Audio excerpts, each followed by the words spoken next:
The smell of Gorilla Glue still makes me want to throw up. Even now, 6 years later. Walking past the hardware aisle at Home Depot sends me right back to that locker room. 15,000 people waiting outside while I stood there in my cheerleading uniform, watching 8 purple and gold pom-poms dangle from places they were never meant to be. But I'm getting ahead of myself. This isn't really a story about glue, or pom-poms, or even about the state championships that changed everything. It's about what happens when pain meets pain. When 2 kids carrying wounds too heavy for their shoulders collide in the worst possible way. My name is Harper Sinclair, and in March of 2024, I was the new girl at Westfield High School in Phoenix. Again. Always again. Military kids know the drill. 7 schools by sophomore year wasn't even a record in our world. My mom, Captain Sarah Sinclair, Air Force nurse, had gotten stationed at Luke Air Force Base 2 months earlier. Same routine, different zip code, pack up, shut down, move on, don't get attached. If you're feeling that rush of what's going to happen next, hit that like button. It really helps more people discover these stories. And if you want to share where you're watching from, drop it in the comments below. For those who want to support more stories like this one, there's a thanks button right under this video. Every contribution, no matter how small, helps me bring you more inspiring tales of courage and standing up for what's right. Thank you for being here. Now, let's see what happens when push comes to shove. Westfield was nothing like the base schools I was used to. This place gleamed like a country club, all glass and steel rising out of the desert, with a parking lot full of BMWs and lifted trucks that cost more than my mom made in a year. The kids here had roots, histories, last names that meant something on donor walls and championship banners. Just try the cheerleading team, Mom had said, her hands steady as she sutured a practice dummy in our kitchen. She could stitch wounds with her eyes closed, but couldn't see the one getting bigger inside me. It'll help you make friends. I wanted to tell her that friends were a luxury I'd stopped believing in 3 schools ago, that I'd learned to be a ghost, slipping through hallways and years without leaving traces. But she had that look, the one that said she was trying to fix something unfixable, trying to give me the normal she thought I deserved. So I tried out, made the team, wore the purple and gold uniform that felt like a costume for someone else's life. 2 months in, I had my routine down: early morning practice, classes where I sat in the middle, never front, never back, invisible, was an art. Lunch in the library, afternoon practice, home, rinse, repeat, survive until the next move. But that Tuesday night in March broke the pattern. I'd stayed late to work on my back handspring, the only move where my parkour training showed. The gym was supposed to be empty, but as I gathered my stuff, I heard something that stopped me cold.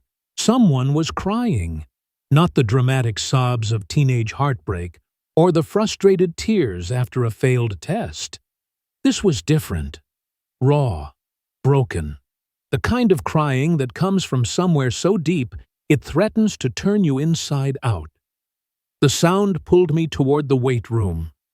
I should have left, should have minded my own business like I'd trained myself to do. But something about that sound, God. It was like hearing my own 8-year-old self the night 2 uniforms showed up at our door to tell us about Afghanistan. Through the small window, I saw him, Colton Rivera, slumped against the mirror wall, his phone crushed in his hand like he was trying to squeeze reality into a different shape. Colton Rivera. If Westfield High was a kingdom, he was its warrior prince. 6'2" of controlled power. State wrestling champion 3 years running. The guy whose name got whispered in halls like a prayer. He had that specific combination of looks and talent that made him untouchable Mexican-American features that photographed like a movie star, grades that kept him off academic probation, and a right hook that had college scouts drooling. But right then, he looked like a little boy. His phone buzzed. He looked at the screen and made a sound I'd never heard before, half laugh, half dying animal. Then he hurled the phone against the wall. It exploded into pieces, the screen shattering like every perfect thing in his life. I couldn't hear the words, but I didn't need to. I recognized the body language of a world falling apart. The way his shoulders curved inward, trying to protect something already broken. The way his fists clenched and unclenched. Fighting an enemy he couldn't wrestle to the mat. I should have left. Instead, I did something stupid. There was a water bottle in my bag, one of those insulated ones Mom had gotten me, with Sinclair written in military neat letters on the side. I set it quietly by the door, where he'd see it when he left. No note, no words, just water for someone drowning. Then I got the hell out of there. The next morning, Westfield High buzzed like a hive someone had kicked. By first period, everyone knew Raymond Rivera, decorated Marine, local hero. Colton's father had been arrested, domestic violence. His wife Colton's mother was at Phoenix General with a broken orbital bone and a restraining order. The whispers followed Colton through the halls like smoke. Did you see the mugshot? My mom says she's been covering bruises for years. PTSD, man. Those Marines come back messed up. Bet Colton's on steroids, too. Violence runs in families. I kept my head down, my mouth shut. This wasn't my story to know or tell. But when I passed Colton between second and third period, something shifted. He was standing at his locker, perfectly still while chaos swirled around him, and his eyes found mine across the hallway. Dark eyes, almost black, with something terrible moving in their depths. I looked away first, quick, instinctive, the way you'd turn from a car accident or someone's private grief. But that split second of eye contact, that flinch, it was enough. I saw the moment he decided I was the enemy. Trinity Washington materialized at my locker after school. All 5'10" of gorgeous black excellence wrapped in our squad's practice gear. As captain, Trinity had the kind of presence that made freshmen scatter and judges sit up straighter. She also had a smile that could cut glass when she wanted it to. "Girl," she said, voice low and careful, "you need to watch yourself around Colton." I fumbled with my combination lock. "I don't even know him."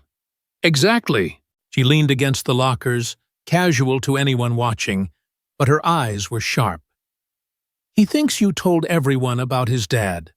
Someone saw you by the weight room last night." My stomach dropped. "I didn't." "I know." She said it like she believed me, which somehow made it worse. "But Colton's not exactly thinking straight right now. And when a Rivera goes to war—" She shrugged, the gesture saying everything her words didn't. "I didn't tell anyone," I repeated, hating how small my voice sounded. Trinity studied me for a long moment. There was something in her expression I couldn't read. Guilt, maybe, or knowledge she wasn't sharing.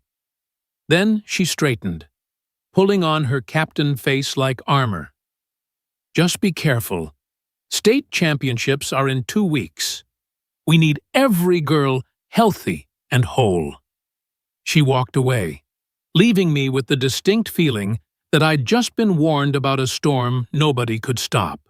The next few days taught me that Colton Rivera didn't need to throw punches to destroy someone.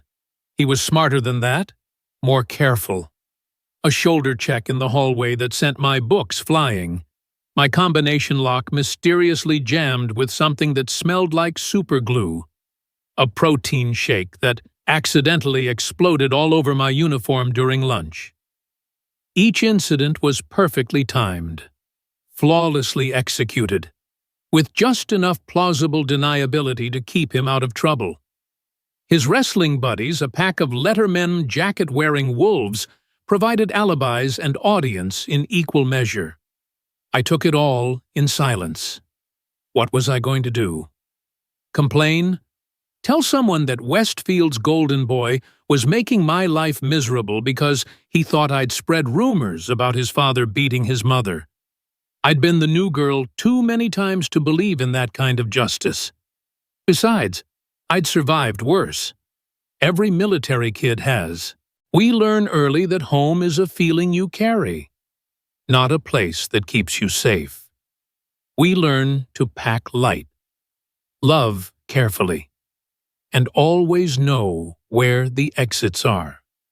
But Colton didn't know he was hunting someone who'd been trained by the best. My dad, Staff Sergeant Michael Sinclair, dead 8 years, but still teaching me lessons, used to say that the best defense was not being where the enemy expected you to be. So I adapted, changed my routes, ate lunch in empty classrooms, arrived late to practice to avoid the pre-stretch gossip sessions. I became even more of a ghost than before. Mom noticed, of course. She had that nurse's eye that caught every detail, filed it away for diagnosis. "You're quiet," she said one night, hands steady, as she practiced IVs on a training dummy at our kitchen table. The house smelled like antiseptic, and the tamales our neighbor had brought over. "I'm always quiet. Different quiet." She glanced up, and for a second, I saw how tired she looked, how much it cost her to keep us both standing. "Is it the new school?" I thought about telling her. Thought about how she'd march into that principal's office in full uniform, demanding answers and action. Thought about how that would make everything worse. "It's fine," I lied. "Just ready for championships to be over." She studied me the way she'd study a patient, looking for symptoms I wouldn't admit to. Then she nodded. Going back to her needlework, we were good at not pushing, her and I, good at leaving space for wounds to breathe.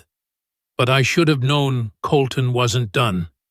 Guys like him, guys raised to be warriors, trained to win at any cost, they don't stop until someone's on the mat. The Thursday before state championships, I made a mistake, got comfortable, let my guard down.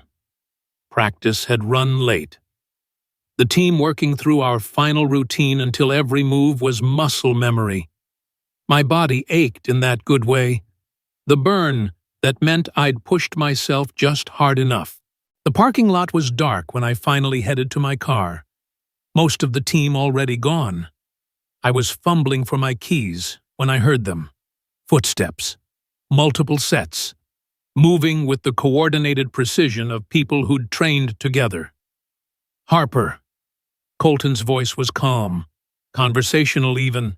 He stood between me and my car, backed by 4 of his wrestling teammates. They spread out in a loose semicircle, casual enough that anyone driving by would just see kids talking after practice. I'd learned about tactical positioning from Dad's old unit videos. These boys knew what they were doing. "Colton." I kept my voice steady, hand tightening on my keys. Behind him, I recognized Mason Chen, Devin Martinez, Tyler Brooks, and someone I didn't know, all of them state qualifiers. All of them looking at me like I was a problem to be solved. "We need to talk about spreading lies," Colton said. In the parking lot lights, his face was all shadows and sharp angles, beautiful and terrible at once. "I haven't spread anything." The words came out tired, God, I was so tired of this. I don't even know what you think I said. Right. He took a step closer. I could smell his cologne, something expensive and sharp, warring with the wrestling mat stench that clung to all of them. You just happened to be creeping around the weight room Tuesday night. Just happened to be the only one who saw me when he cut himself off, jaw clenching so hard I could hear his teeth grind. I left you water, I said quietly. That's all. Something flickered in his eyes. Confusion, maybe, or recognition. But it was gone before I could name it, replaced by that cold fury I'd been dodging all week. My mom's in the hospital, he said, voice dropping to something raw and dangerous. My dad's sitting in county because someone ran their mouth. College scouts are backing off. Everything I've worked for. Everything my family built gone. Because you couldn't mind your own business. I wanted to scream at him. To tell him I knew what it was like to lose a father. To have your world ripped apart by violence you couldn't control. To explain that I'd kept his secret better than he'd kept his own. Instead, I just said, I'm sorry about your mom. Wrong answer. Mason grabbed my bag. Devon had my keys before I could react. They moved like they were running a play, smooth and practiced. But they didn't touch me. Colton was too smart for that. Here's what's going to happen, he said, while Tyler upended my backpack onto the asphalt. Books, pens, my spare uniform spilled out like gutted intestines. You're going to quit the team. Tonight. Email Coach Patterson. Tell her you're too stressed. Family stuff. Whatever. But you're done. Championships are in 2 days, I said, hating how my voice shook. Not your problem anymore. He stepped on my history textbook, grinding his heel into the cover. Unless you want us to make it your problem. They left me there in the parking lot, gathering my things in the dark. My hands shook as I picked up each item, trying to salvage what I could. The smart thing, the survivor thing, would be to do what he said. Quit. Disappear. Move on like I always did. But, as I drove home, something hot and unfamiliar burned in my chest. It felt like anger, but deeper. It felt like my father's voice, telling me about honor and standing your ground. It felt like every time I'd packed up and started over, leaving pieces of myself behind. It felt like enough. I didn't quit. Friday's practice was a minefield. Colton didn't show wrestling team had their own prep, but his presence haunted the gym like a threat. Trinity kept shooting me looks I couldn't decipher. The other girls whispered when they thought I wasn't looking, but I hit every mark. Stuck every landing. Smiled until my face hurt. Coach Patterson, a former Dallas Cowboys cheerleader who treated championships like military campaigns, nodded her approval. Looking good, Sinclair. Keep that energy for tomorrow. Tomorrow, state championships. Arizona Veterans Memorial Coliseum. 15,000 people, including college scouts. Local news, and every person who mattered in Arizona high school athletics. I should have known Colton would wait until then to make his real move. Saturday morning came wrapped in desert heat and possibility. Mom drove me to the Coliseum at 5 a.m. The Phoenix skyline purple-black against the coming dawn. She was working a double at the base hospital, but had gotten someone to cover so she could watch me compete. I'm proud of you, she said as I gathered my gear. Your dad would be too. The words sat heavy between us. 8 years of absence packed into past tense. I kissed her cheek and headed inside, where the Coliseum was already humming with nervous energy. Our team had been assigned a prep room on the second floor. I'd come early to stretch, to center myself, to run through the routine until my body could do it without my brain.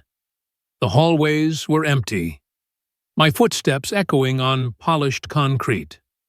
I pushed open our assigned door, already mentally preparing. They were waiting. Colton stood in the center of the room, calm as a surgeon. Mason blocked the door as soon as I entered. Devin and Tyler flanked Colton.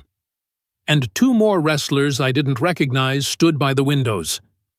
On the bench between them sat an industrial bottle of Gorilla Glue and a bag of purple and gold Pom Poms. My body understood before my brain did. Flight or fight chemicals flooded my system. Time slowing to honey-thick seconds. I counted exits 1, weapons none, witnesses none. My phone was in my bag. No help coming. "Morning, Harper," Colton said pleasantly. "Ready for your big day?" The Gorilla Glue made a sound like a prayer when Colton opened it. That chemical smell hit me instantly sharp. Wrong, filling the small room like poison gas. "You should have quit," he said, voice steady as his hands. "All you had to do was disappear. But you had to play hero, right?" I backed toward the door. Mason stepped sideways, blocking me with 200 pounds of wrestler. My parkour training screamed at me to move, to flip, to fight. But 6 against 1 in a locked room wasn't odds, it was a conclusion. "I didn't tell anyone about your dad," I said, surprising myself with how calm I sounded. "Maybe when you grow up with death notifications and deployment goodbyes. One more catastrophe just feels like Tuesday." "Sure," Colton nodded to Tyler, who grabbed my right arm. Devin took my left. Not rough. Exactly, they were too well trained for unnecessary force, just inevitable. "Hold her steady. We don't want to hurt her." The laugh that came out of me was bitter as old coffee. "Right. You're real concerned about my well-being." Something flickered across his face. Shame, maybe, or recognition of what he'd become. But it was gone before it could take root, buried under months of rage and pain. "This is about balance," he said, approaching with the glue. "You took something from me. My family's privacy, our reputation, my future." He gestured to the Pom Poms. "So I'm going to take something from you. Your dignity. Your big moment. Maybe then you'll understand what it feels like." They held me while he worked. Methodical. Precise. 8 Pom Poms, glued to different parts of my uniform shoulders. Back. Hip. Even one at the knee. The glue burned where it touched skin. Chemical heat that would leave marks. But I didn't cry. Didn't beg. Didn't give him the satisfaction of seeing me break. I thought about my dad in Afghanistan.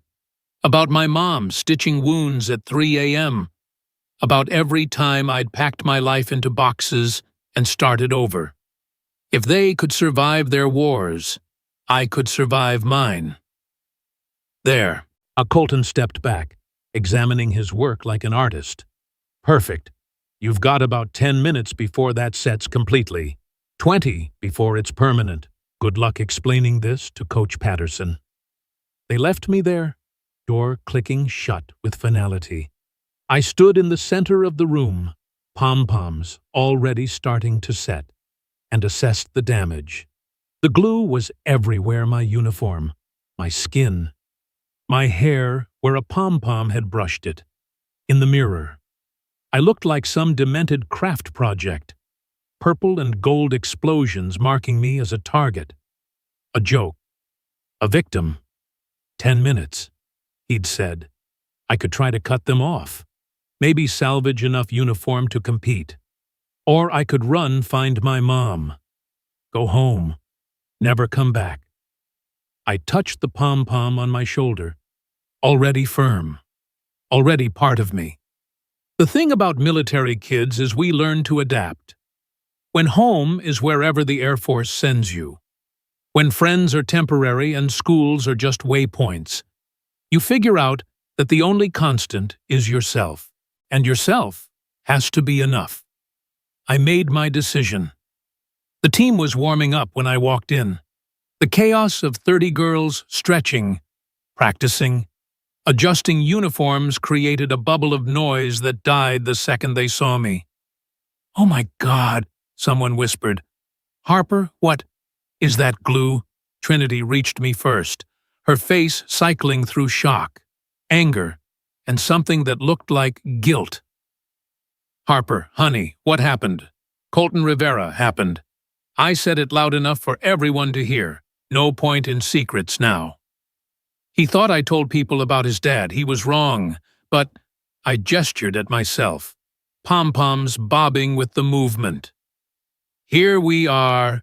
Coach Patterson pushed through the crowd, her face going white when she saw me. "Sinclair, what in the hell? I can still perform," I said quickly. "The routine doesn't require partner work until the pyramid, and I'm just a spotter for that. I can do this." "You can't go out there like that," she said. But I heard the conflict in her voice. We were already down one girl to injury. Losing another would mean restructuring the entire routine 15 minutes before showtime. "Watch me," I said. The next few minutes were chaos. Girls tried to help, pulling at the pom-poms, but the glue held fast. Someone suggested nail polish remover. Another girl produced scissors. But everything they tried either didn't work or risked damaging the uniform further. 5 minutes to showtime, the stage manager called. Coach Patterson had her phone out, probably trying to reach administration. Trinity hadn't said a word, just stood there with that same guilty expression eating at her face. "It's fine," I announced, pulling away from the girls trying to help. "I'll perform like this. Harper." I said, "I'll perform like this." I met Coach Patterson's eyes. "Either I go out there with the team, or you're down a member. Your choice." She stared at me for a long moment. Then, "Line up, ladies, showtime." The walk to the performance floor felt like marching to execution. 15,000 people packed the Coliseum, a wall of noise and energy. Other teams were already performing. The best cheerleaders in Arizona, throwing impossible stunts and perfect synchronization. We waited in the wings, 30 girls in purple and gold, and one craft disaster. "Westfield High School," the announcer boomed, "3-time regional champions, coached by Patricia Patterson." The lights hit me like judgment. We ran out in formation, and I heard the exact moment the crowd noticed me. Laughter rippled through the stands like wildfire. Phones came out. Someone yelled, "What's with the pom-pom girl?" But then the music started, and 17 years of military discipline kicked in. The routine was in my bones, deeper than embarrassment or anger or fear. My body moved without permission, muscle memory taking over. The first tumbling pass. I heard the pom-poms rustling with each flip. By the second, the laughter was dying. By the third, when I hit a perfect aerial into a back handspring, landing with those ridiculous pom-poms streaming like wings. Something in the atmosphere shifted. We moved through the routine like water. 31 bodies in perfect synchronization, despite the purple and gold disasters attached to one. Every jump, every motion sent the pom-poms flying in ways they were never meant to move. But somehow it worked. The crowd wasn't laughing anymore, halfway through, during a dance break.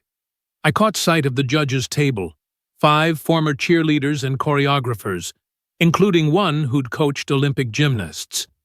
They were leaning forward, whispering urgently. Then I saw him. Colton Rivera, standing at the tunnel entrance with his wrestling team. He was supposed to be preparing for his own match, but he was here, watching, waiting to see me fail. Our eyes met across the Coliseum floor. In that moment, with 15,000 people watching and my body marked by his revenge, I made a choice. I smiled at him, not cruel, not mocking, just sad. The kind of smile you give someone who's broken themselves trying to break you. Something in his expression cracked. The music built to the final sequence. This was it, the pyramid, where I was supposed to spot for Trinity as she climbed. But as we moved into position, I felt the pom-pom on my knee catch. The glue had hardened beyond flexibility. If I bent wrong, either the uniform would tear or I'd fall. Time slowed. I had maybe 2 seconds to decide fake an injury and destroy our chance at state, or risk everything on muscles and willpower. I thought about my dad, about honor and standing your ground, about my mom, somewhere in these stands, watching her daughter face down the worst day with spine straight and head high. I bent my knee and lifted. The fabric held. Trinity climbed. The pyramid rose. Perfect and proud. And the crowd exploded. But I wasn't done. As Trinity hit her mark at the top, I did something that wasn't in the routine. I stepped forward, those damned pom-poms swinging like battle flags, and threw a standing back tuck. In parkour, we call it a wall flip, on a cheer mat, with 8 pom-poms glued to your body and 15,000 people watching. It was something else entirely. I don't remember the landing, just the sound like thunder breaking indoors. The crowd on their feet, my team screaming, the music ending with us frozen in final positions. 30 girls in perfect formation and 1 purple and gold phoenix who'd refused to burn. Then movement in my peripheral vision. Colton Rivera, vaulting the barrier, running across the mat. Security moved to intercept him, but he was already there, already falling to his knees in front of me. The microphone on the mat, meant for team captains to thank sponsors, was in his hand before anyone could stop him. "I was wrong," he said, his voice booming through the Coliseum. "I was wrong, and I'm sorry." The crowd noise died like someone had hit mute. 30,000 eyes watched Westfield's golden boy on his knees, tears streaming down his face. I thought Harper told everyone about my family, about my dad, but she didn't. She kept my secret when I couldn't keep my own dignity. He looked up at me, and for the first time, I saw the scared kid under all that anger. I did this to her, the glue, the pom-poms. I did it because I was hurting, and I wanted someone else to hurt too. He turned to the crowd. "My name is Colton Rivera. My dad hit my mom. He's been hitting her for years, and I covered for him because I thought that's what loyalty meant. But this," he gestured at me, at the pom-poms still firmly attached. "This isn't loyalty. This is what cowards do." And someone should have stopped him, should have cut the mic, cleared the floor. But nobody moved. It was like watching a car crash, or a miracle too terrible and beautiful to interrupt. Harper Sinclair lost her dad in Afghanistan when she was 8, Colton continued, and I felt my knees go weak. How did he? She moves schools every time her mom gets stationed somewhere new. She doesn't complain, doesn't make excuses, just shows up and does the work. And when she saw me at my worst, she left me water, just water. The kindest thing anyone's done for me in months. And I His voice broke completely. That's when Coach Thompson from the wrestling team appeared. 6'4" of former NFL linebacker. He shouldered past security like they were traffic cones, but instead of dragging Colton away, he took the mic. "That's Staff Sergeant Michael Sinclair's daughter," he announced, pointing at me. "Mickey Sinclair, who saved my life in Kandahar province before an IED took him home." His voice carried the weight of old grief and older loyalty. "Any of you got a problem with how she looks? You answer to me." The silence stretched like a held breath. Then someone started clapping. Slow at first, then faster, spreading through the Coliseum like wildfire. 15,000 people on their feet, applauding not for a perfect routine, but for something rawer, truer. But in the middle of it all, Trinity Washington was crying. She pushed through the crowd, reaching for the mic.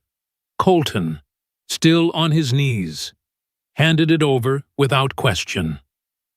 "It was my sister," Trinity said, voice cracking.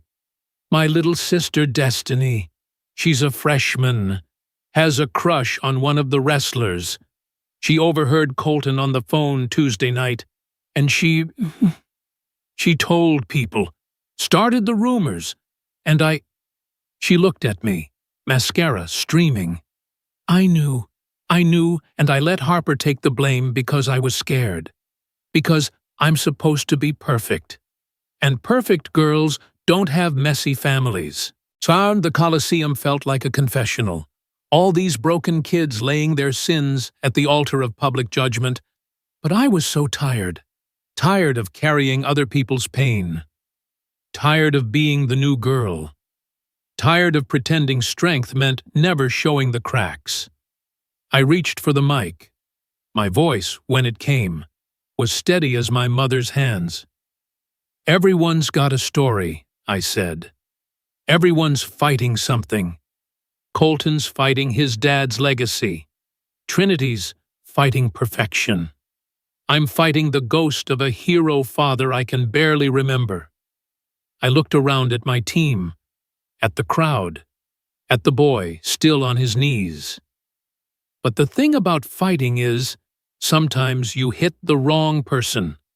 Sometimes you're swinging at pain and hit someone else who's hurting.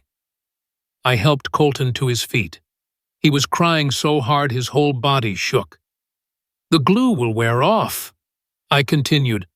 "The Pom Poms will come off eventually. But what we do with our pain that sticks forever. So maybe, instead of passing it on, we could try something else. Maybe we could try healing." What happened next wasn't in any cheerleading handbook. Colton turned to the crowd and asked anyone who'd ever been bullied, who'd ever been the bully, who'd ever stood by and watched, to stand up. The entire Coliseum rose. In the judges' booth, I saw the former Olympic coach wiping her eyes. The production crew had stopped filming to watch. Even the other teams waiting to perform had gathered at the tunnel entrance. That's when Colton made his proposal. Right there, with 15,000 witnesses and local news cameras rolling. He announced the creation of Project Second Chance. A support group, a safe space, a place where kids from broken homes could break the cycle. "Starting with me," he said. "Starting today." The rest was a blur. The judges called an unprecedented recess. School administrators descended. Parents appeared from the stands. But in the middle of the chaos, one moment stayed crystal clear. My mom, still in her flight suit from the base, pushing through the crowd. She took one look at me, pom-poms and all, and pulled me into the kind of hug that could survive deployments and death notifications and 17 moves in 16 years. "Your dad would be so proud," she whispered. "So damn proud." We didn't win state championships. The judges, after much deliberation, gave us points for technical execution, but couldn't overlook the costume malfunction. Scottsdale Prep took first with their perfect routine and perfect uniforms and perfect smiles. But what we started that day was worth more than any trophy. The glue took 3 hours and half a bottle of acetone to remove. I lost some skin and most of my dignity in the process. But by Monday morning, the video had gone viral. Not just the performance, the whole thing. Colton's confession, Trinity's admission, my speech about pain and healing. Project Second Chance started trending. Kids from around the country shared their stories. A tech company offered to build us an app. The Phoenix Suns invited us to speak at halftime. Colton and I spent that summer building something from the ashes of our worst day. He got therapy, real therapy. Not just the tough-it-out kind his dad had preached. His mom, recovering and fierce, became our first adult sponsor. Trinity ran our social media with the same perfectionist energy she'd brought to cheerleading, but this time aimed at something real. By senior year, Project Second Chance had chapters in 12 schools. We'd partnered with veterans organizations, domestic violence shelters, and youth counseling services. The girl who'd been voted most likely to disappear in the yearbook predictions, yes, that was me, was suddenly visible in ways I'd never imagined. Colton got his wrestling scholarship, turns out. Colleges love a redemption story. Trinity went to Howard to study social work. And me. The Naval Academy acceptance came with a handwritten note from the admissions board. Something about understanding that honor isn't about being perfect.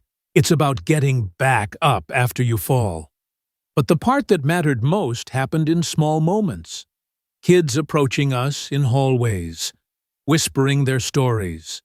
Parents admitting they needed help. Bullies learning to see their victims as mirrors, not targets. And Colton and me.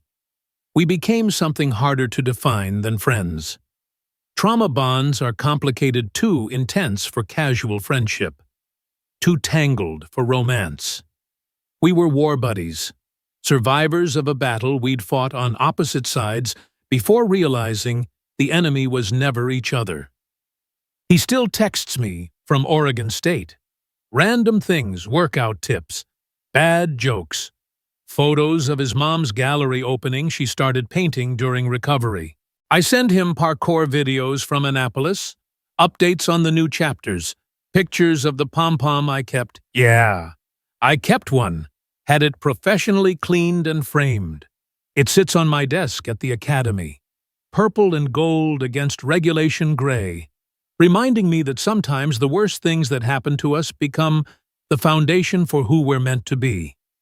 There's a quote my dad loved, something about pressure making diamonds, but I think he got it wrong. Pressure just reveals what was already there. The diamond, the dust, the choice to transform or crumble that's always been inside us.